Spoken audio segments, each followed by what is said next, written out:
Good evening and welcome Dr. George Ackerman on. He's going to talk about his great endeavor, the Together for Sharon program that he's put together in memory of his mother, Sharon, and her fight with Parkinson's disease and some of the advocacy he's done on behalf of Parkinson's disease and on behalf of the caregivers. And really, his advocacy and fight to get the caregivers of folks with Parkinson's disease kind of their seat at the table and show how important it is, that the caregiver's voice is heard and kind of the follow-on resiliency and things that go along with being a caregiver of somebody with Parkinson's or for other diseases for that matter. So tonight's episode is a great one. We ask you all to stick around, stay tuned, and enjoy the episode. 3, 2, 1, 0.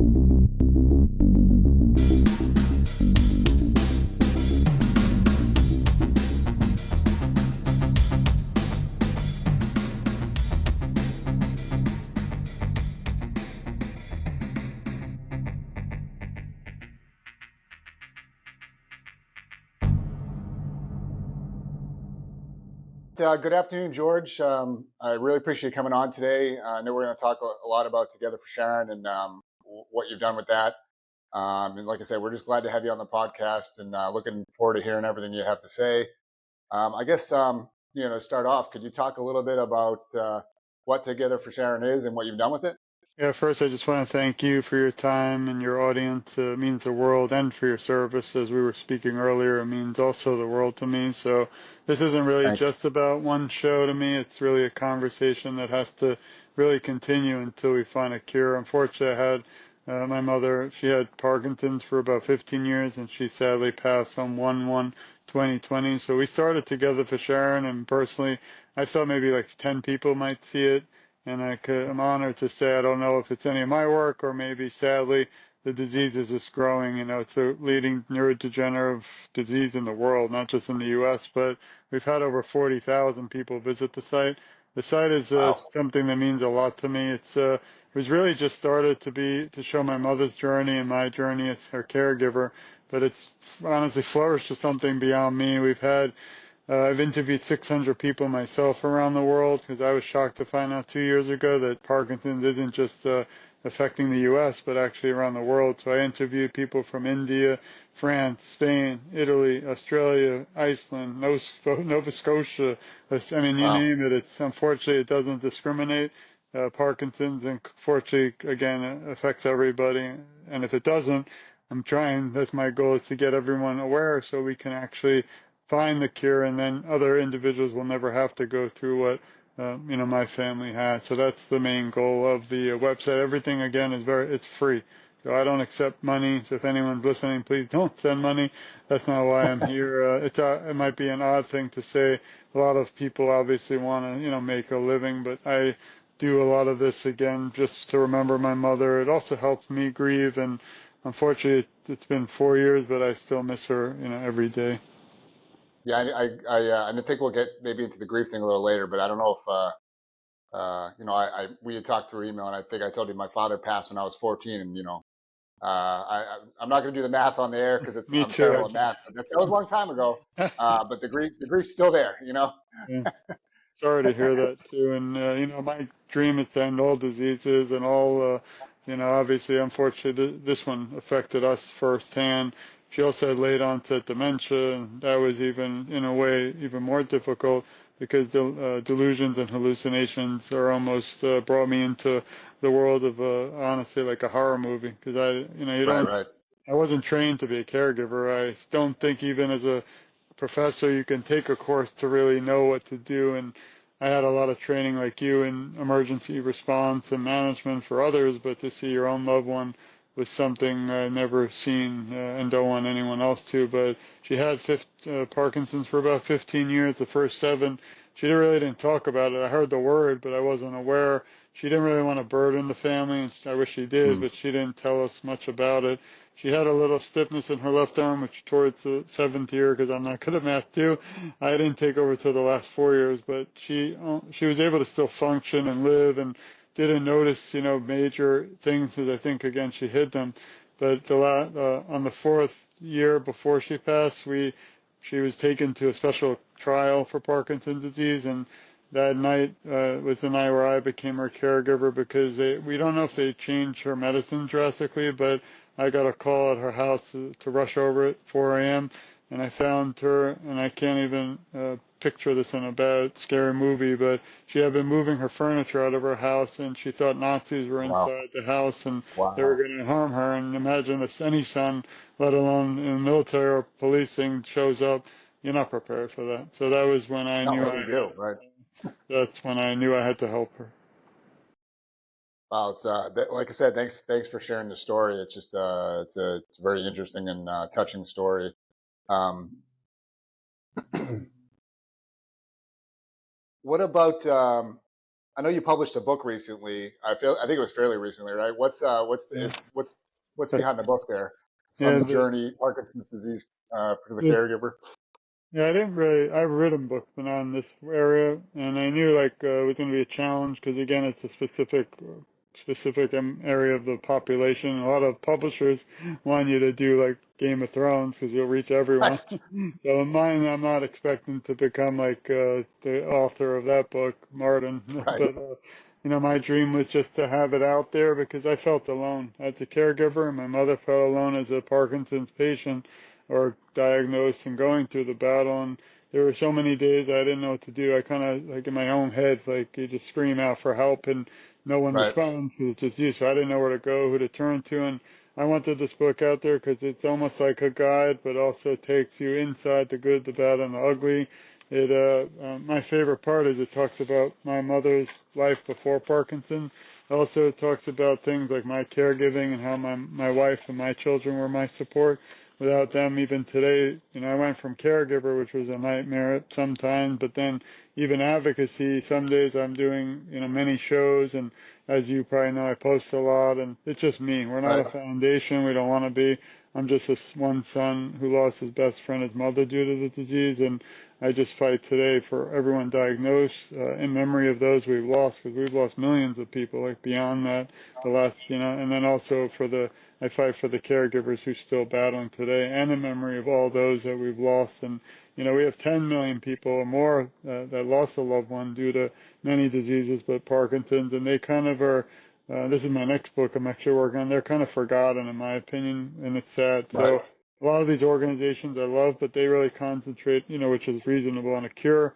But they have a right. lot for people who are diagnosed and their caregivers. But when you come to people who lost a loved one, it's like completely forgotten, which I find a lot in the criminal justice system, and I'm sure you do in military, where my whole career was advocating for family members of homicide victims in the U.S. Right. I worked with African American mothers who lost their loved ones due to murder.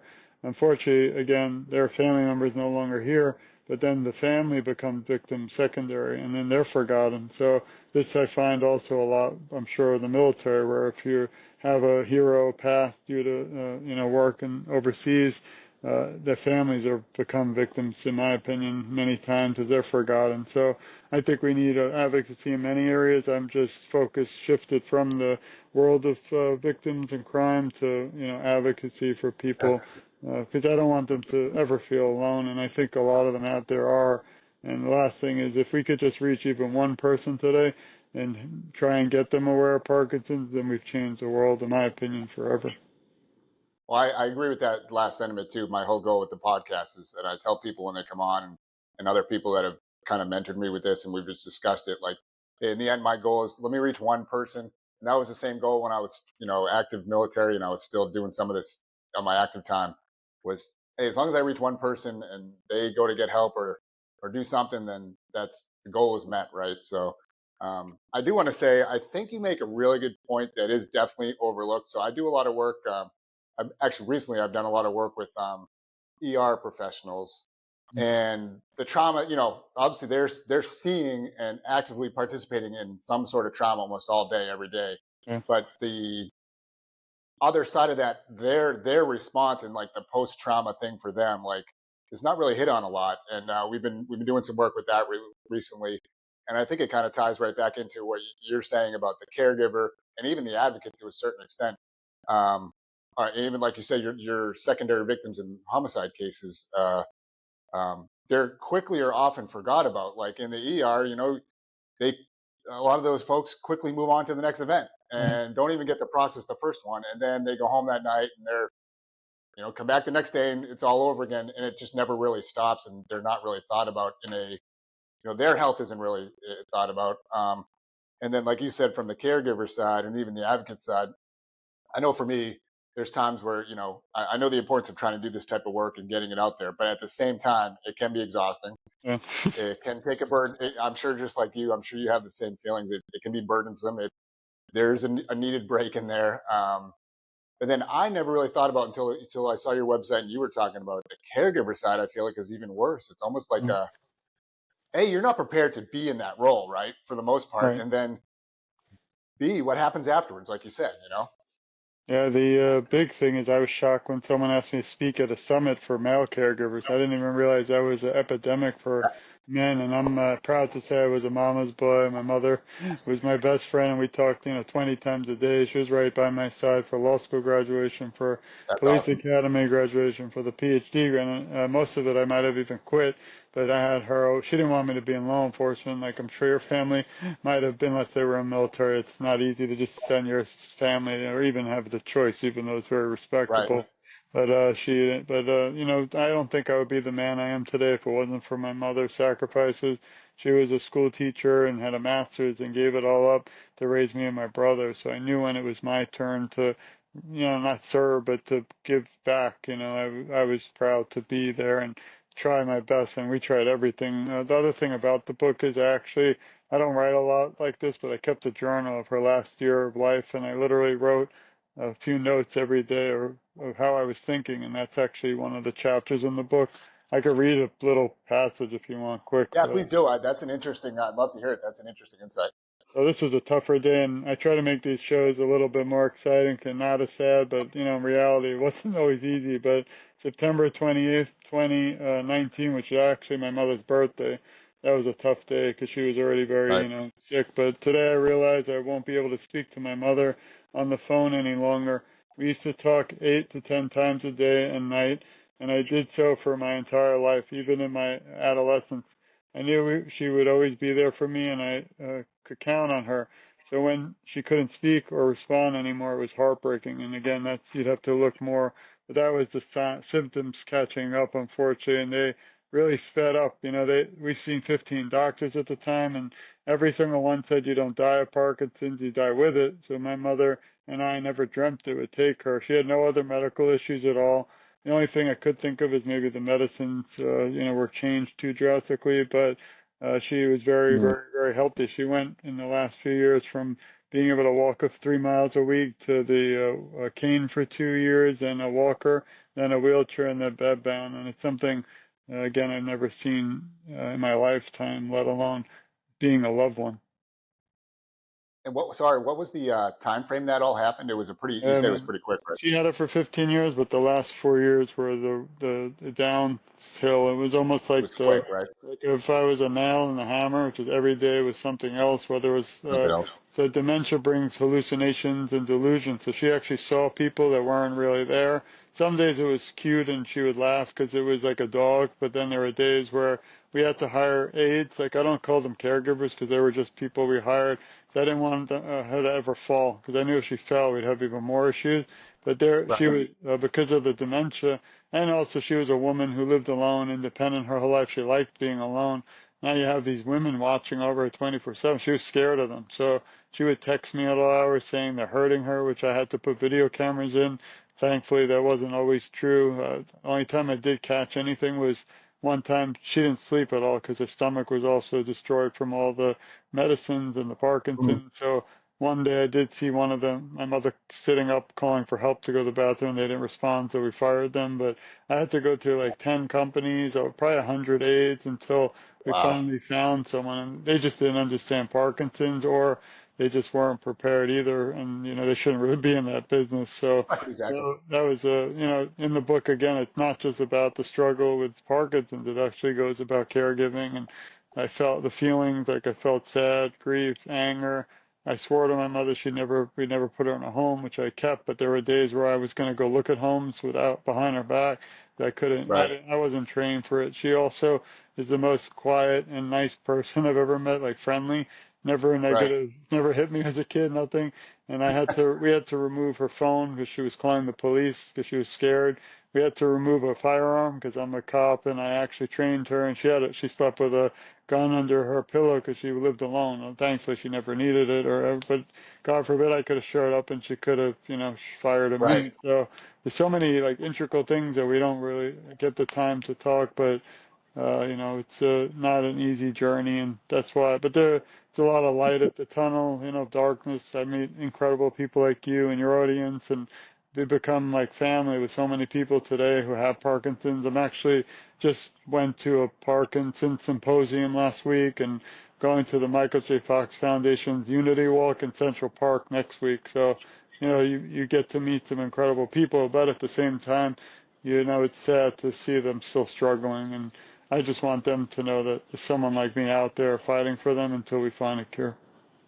Yeah, it's almost eye-opening. I would assume going to that symposium type of thing. In your head, you realize, okay, like Parkinson's or even other diseases, they are big.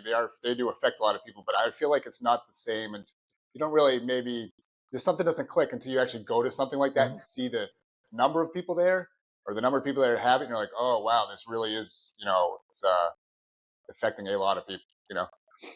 Yeah, one of the tougher things too is just, I love virtual because you get to be connected with so many amazing people, but when you're literally standing there and you get, it's funny because sometimes we have a table, I just pass out, information, resources, Right. and then this pharmaceutical company next to me, which great, but they're selling things, and then the person's scared to come to me because they think we're selling things, but then when they see my mother and our journey and they come over, actually, I had a veteran a year ago was in his wheelchair and his wife was taking care of him. He couldn't speak anymore because of Parkinson's. It took his voice, but they came over to me and I explained everything and they started crying. We all hugged each other. He had a veteran hat, Oh, service, cool. and it was just like those are the experiences that keep me going and that inspire me to keep fighting because when you have that. And then again, I was at another event recently live. This month is actually Parkinson's Awareness Month, so there's a lot more than there would be. Like it's usually just this month is packed and then it's kind of quiet. But Right. I was at an event and unfortunately one of the women was walking by and she had this. I never even seen this. It wasn't like a walker. It's almost like a full body walker, and Oh, interesting. yeah, and she helps her move. But she got froze like Parkinson's. We'll talk in a minute, but her body was frozen. So basically what that means is your brain is saying something, but your body isn't following, and that's a Can't do it neurodegeneration. right. So she actually just froze in front of my, desk, and I was like, didn't know what to do. I went over to comfort her and help, but it was, that kind of stuff's tragic. Parkinson's can affect the movement, so it's a body disorder, but it causes some, and that's the other thing. It's every person's treated differently. Unfortunately, that's why we don't have a cure yet. But some individuals, like Mr. Michael J. Fox, have external tremors, so you'll see the uncontrollable shaking. My mother did have that towards the end, but towards the beginning, she had more internal, so you didn't really see it. That gets frustrating because then you think, people don't believe you for some reason. Right. Exactly. Yeah. And on top of that, the stomach is really destroyed because of the medicines.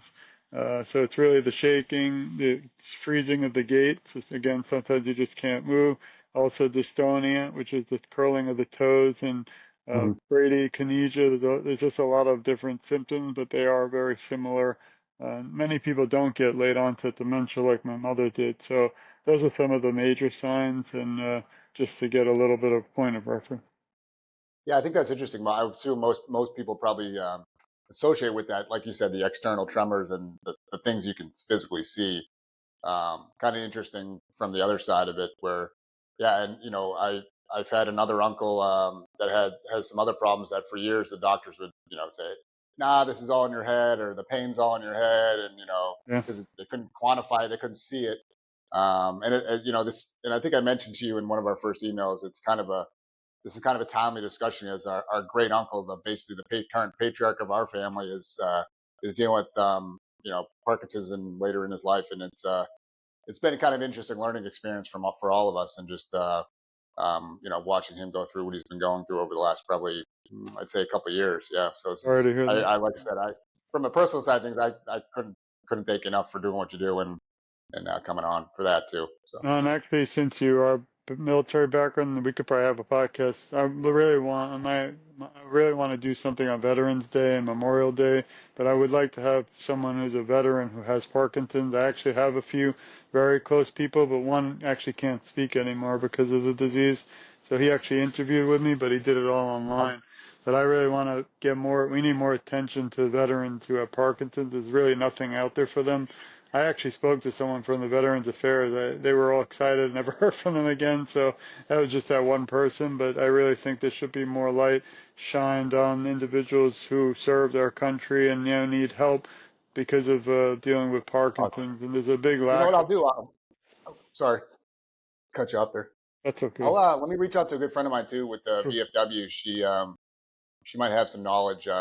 She's here in DC with me, and she's actually going to be coming on here in the next couple episodes. So, Yeah, even if we but I'll all reach do out one. to her and see if she knows Yeah. anybody. I'd love to do it every year, even if you want to join in, we'll do it together. But I think there needs to Definitely. be, it's not just about awareness for people like regular, it's for everybody. But specifically, I love to, shine a light on that important segment of our world who have done so much for us, and we need to get back. And I don't think that they even concentrate or talk much on Parkinson's Probably not. disease. So, No, I'd definitely love to help. And I think like in this kind of forum, when I used to do a lot of in my some of the public speaking, and I still do, but I always like I typically would do your standard public speaking part. And then afterwards, we'd always have kind of like a round table or like more intimate, just sit down and talk. right. And to me, that was like that was where everything happened. And that's where the real discussions happen. And that's where people were open. So yeah, I think like, even with the podcast, to me, it's more of a feeling of that round table, sit down type discussion thing. So I think, I think I definitely would love to help you there or be involved, and maybe we can do something like that for sure. Yeah, I think it's very important, and I don't know if it's that, a lot of military are just dealing with other issues or they're just not, comfortable speaking publicly, but I think the only way we are going to come closer to a cure is if we get, more advocates out there. And I always say, I think we're a family in this fight because, again, Sure. last December, sadly, in a good way and bad, but the first time in U.S. history, the National Plan to End Parkinson's Disease was passed through the United States United States House of Representatives, and it moves to the Senate now. I'm hoping this year or next, but you and your audience, whether you're in the United States, anywhere, can actually please reach out to your senator and urge them to support the National Plan to End Parkinson's Disease, which was spearheaded by the Michael J. Fox Foundation. And if we pass this, it'll change the world forever for people diagnosed, the caregivers, and really help to find research because it'll be federally funded now. We've had nothing, sadly, for Parkinson's in our nation's history, which is really frightening. But Oh, that's now, surprising. Yeah, yeah, and it's also bipartisan, which is very surprising because nothing I know, right? today. So it's really shocking because there was over 400 overwhelming votes for it, and you got 6 or 7 voted no. And part of me, selfish part, wants to write those people, and they probably won't respond. But to ask I want to like shake them in a nice way, at Wow. least, and say, what were you thinking? How could you vote against ending a disease like this? And luckily, we didn't need them. But I imagine the Senate it'll pass even better. Unfortunately, again, I keep saying unfortunately, but all this is unfortunate. I wish I met you, some other time, day, and reason. I know, right? Yeah, maybe over a So, beer someday before, not over this, right? Yeah. yeah, but Chuck Schumer, I believe his father has Parkinson's, and he's the leader of the Senate. So, hopefully he jumps in and helps spearhead this because this is very, very, very important, and people are literally running out of time as we speak. Yeah, for sure. Um, I guess one other thing I'd like to ask you too, a little bit more, for folks. I feel like folks are thrust into that caregiver role usually like in a either not they don't get to plan for it, or it's kind of just thrust upon them.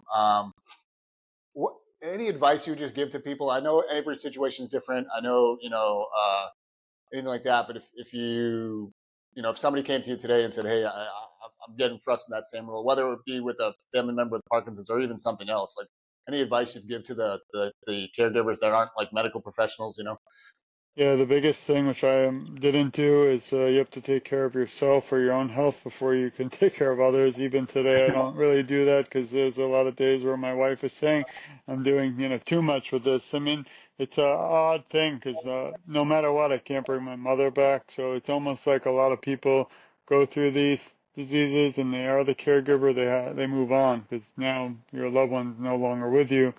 You know, Right. you can't, there's not much you could do, but I don't look at it like that. I believe my mother, unfortunately, it was like robbed 15 years of her life and 15 years after.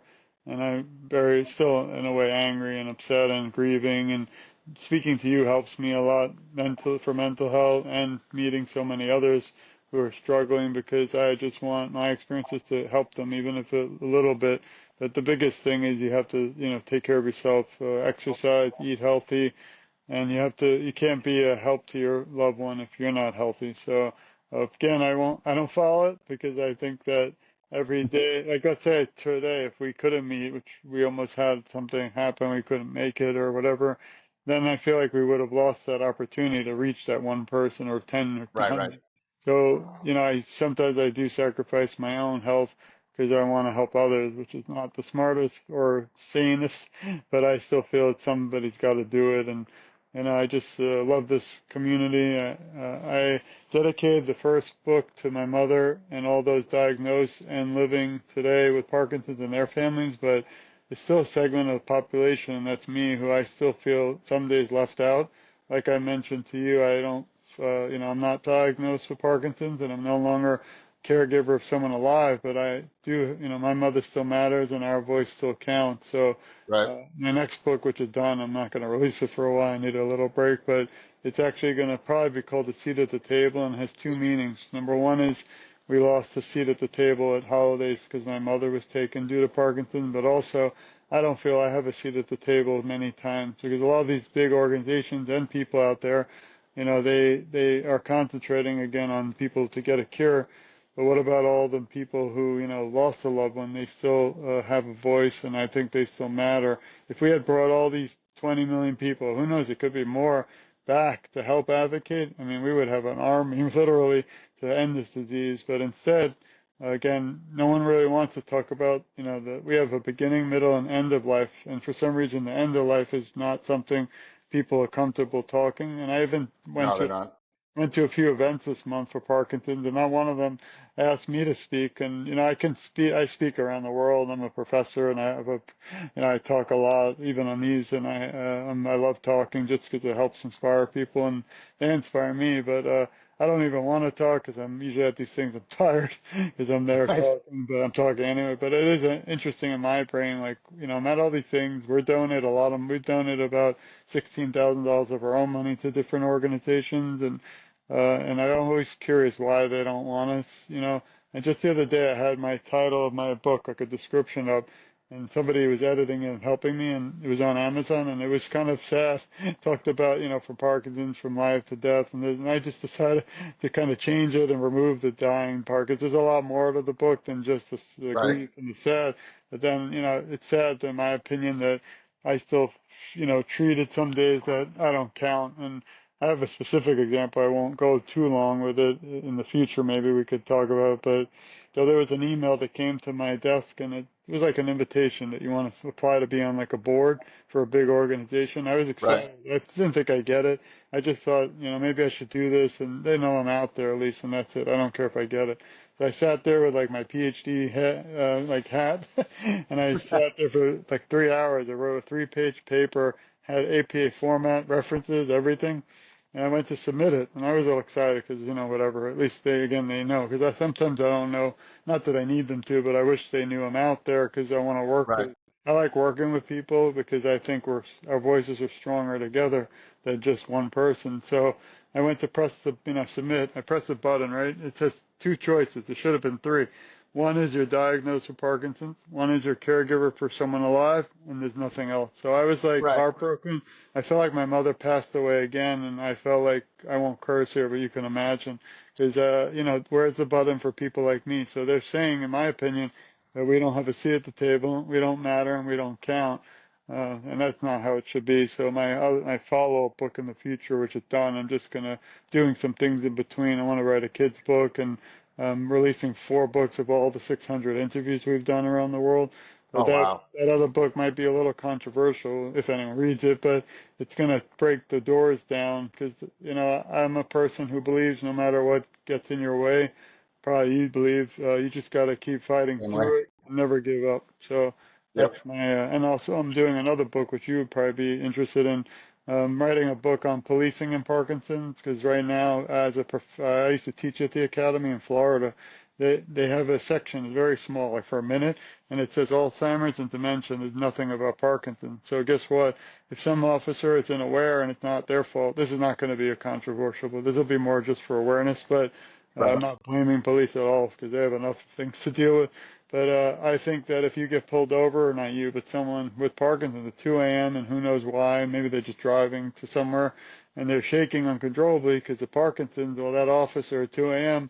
or any time might approach with a gun, not know the background, and have a gun ready, and they're shaking, and all hell could break out when all they needed to know is the word Parkinson's and be a little bit Right. aware and realize that they're not intoxicated, they're not drinking and driving, they're not under the influence of drugs, and that would change the world too. So that's something I actually don't want to just write a book. I want the laws to change in the world, in the U.S., so that they add the word Parkinson's into the books and training. But I can't talk much about it because I don't. If they do end up adding it tomorrow, I can't write my book.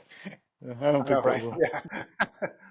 Well, maybe maybe that'd be awesome to have you back on when the other book's done, and So, or all your books, for that uh, matter. Yeah, we can come on again and talk about that stuff. I love that. And if you add me and your audience at every social, if you go to TogetherForSharon.com and you scroll down, there's a looks like a tree, like a Christmas tree, but Yep. there's a tree link, and all my social medias there. So if you all follow me, I'll follow you right back. Again, it's just me, so I just need all the support and help in the world too because it's just me. So some days it's tough, but when I get an email of somebody stressed and asking me stuff, I always respond to everyone. And it's just, you're all the reason that I keep pushing and, driving to the cure. Yeah, you just make such an interesting comments with the caregiver stuff. I just keep going back to my own thing because it's very much like mirrors grief in a way. I think, and grief to me is, I always joke and tell people, grief is just a weird beast. I sometimes I don't know, and it kind of goes back to, I think it goes back to the end of life discussion you were saying, where we just don't do well with some of those discussions. And this might sound weird to some people. Yeah, I would have rather my father not pass when I was 14 years old. But at the same time, I gained a lot of experience at that at a very young age with that. And I feel like maybe I'm just well versed now in grief from that, and I've studied it a lot. It's been something that obviously piqued my interest for obvious reasons. But I do feel like in the same way you're saying with the caregiver topic, it's almost like even when just somebody passes away normally, like everything moves on, but not necessarily the griever or the family. They do kind of move on in a just you have to move on sense, but like other things don't move on for that person, or and it's like you said, it's the same concept kind of for the caregiver, and it's just a I don't know. I just think it's a very interesting topic that you got here. So I appreciate it. Unfortunately, I wish we had, answers, but these things are going to take time. And I think, again, the goal is just the more awareness we have, the more likely we'll be closer to a cure. I agree. No, I know you said I know you guys don't really focus on the cure and stuff like that. But we do. What That's the goal. I don't want right, to do right. it. Yeah. But I can't, it won't help our family, unfortunately. But what do you think the next step is in just for the Parkinson's community in general? Like, I mean, for somebody like me, you hear that snippets in the news occasionally. You don't really follow it. I don't really follow it that well. So, what's kind of the next? Where are we at? I guess, and what are the next steps? Last year they made a big breakthrough, and it's called the biomarker through the Michael J. Fox Foundation. And thankfully Mhm. now you can. It's again doesn't sound exciting or sexy, but you can. I believe they have a needle that you can put in your spine to determine if you have Parkinson's, and that's important. Interesting. Yeah, because now if we need to diagnose Parkinson's early enough, because you can slow, there's no cure, but you can slow the progression. So it Right, could right. be around longer. Unfortunately, that wasn't the case for us, but so that's important. Also, you have some people who are misdiagnosed, which is horrible. So this is a big groundbreak. But what they want to do next step is to take that spine needle, which is terrible, and change it and make it a little blood test, just like a regular blood test, and have it in every doctor's office in the U.S. So that would be a huge, huge change to battle it's not the cure, but it'll help a lot of people because now we know that, things like exercise, again, diet, can slow the progression. I'm actually interviewing someone today later and his name's Eric, and he's in charge of Peloton for Parkinson's, and that's what Oh, they interesting. do.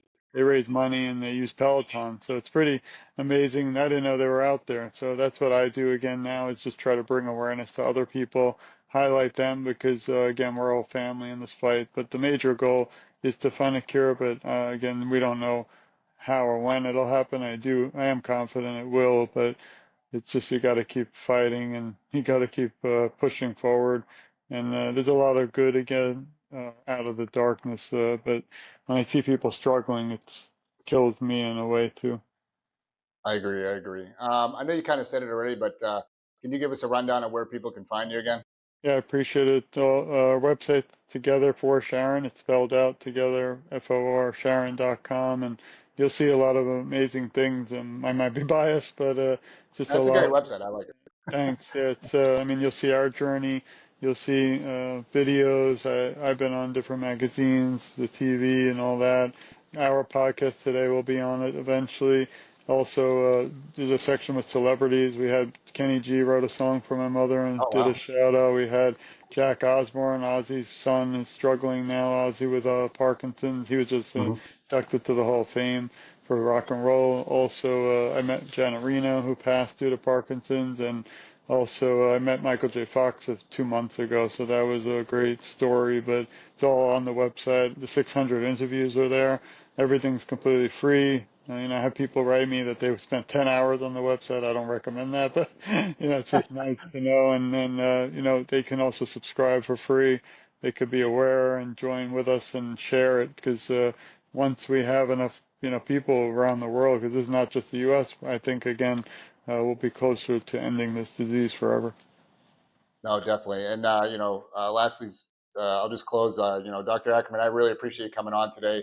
I think it's just an absolute great endeavor that you got going here. Again, sorry for you lost your mother a few years ago, but I think you've tried to turn it into something that you can advocate for others and be a positive role model for others and things like that. And I really appreciate you coming on, sharing your story, and hopefully, I definitely want to work together in the future. Hopefully, we can continue to foster the getting the word out there for you. And yeah, I really appreciate you coming on, and thanks again. I really appreciate your time, and I usually leave with this little few words. We love you and your audience. We support you. We care a lot about you, and you're never alone. I will advocate for you, and together our voices are so much stronger. I always say I'm just getting started because every day I see another individual fighting this disease, or an advocate, or someone fighting in the memory of their loved one who's lost due to the disease. It inspires me to keep fighting. So again, we're family with you and your audience too in this fight. And if I could ever be of help, I'm going to be out there fighting and fighting and fighting until we find a cure. So thank you. Thank you, sir. Raise your banner if you need help, and raise your banner to let others know you're a safe person to turn to. Until next time, stick around and keep on moving forward. Research conducted by Matrixa Research Group. Artwork created by Jenna Bordinger at jbordingerart.com or at jbordinger_art on Instagram. And music by Josiah Renton, DJ Slowbro.